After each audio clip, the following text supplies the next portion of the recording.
नाबालिग लड़की को भगाने वाले आरोपी को पुलिस ने गिरफ्तार कर लिया है। थाना प्रभारी मोहसिन खान से प्राप्त जानकारी के अनुसार ग्राम खुड़मुड़ी के भरतलाल वर्मा ने थाने में रिपोर्ट दर्ज कराया था कि उनकी 15 साल की नाबालिग लड़की स्कूल जाने के लिए निकली थी, जो अब तक वापस नहीं लौटी। रिपोर्ट पर गुम इंसान कायम कर पतासाजी किया गया।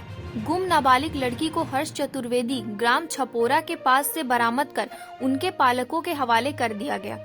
आरोपी हर्ष चतुर्वेदी को गिरफ्तार कर न्यायालय में पेश किया गया, जहां से उसे जेल भेज दिया गया है। क्षेत्र अंतर्गत ग्राम खुड़मुड़ी से लगभग 5 दिन पूर्व एक नाबालिग लड़की के गुमने की रिपोर्ट दर्ज हुई थी। इस पर पुलिस द्वारा 363 का अपराध पंजीबद्ध करके विवेचना की जा रही थी।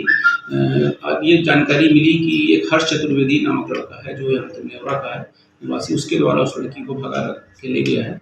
इस सूचना पर हर्ष चतुर्वेदी का पता करके उसकी गिरफ्तारी की गई है। नाबालिग लड़की की बरामदगी कर ली गई है और आरोपी को आज जेल में रिमांड में भेजा गया।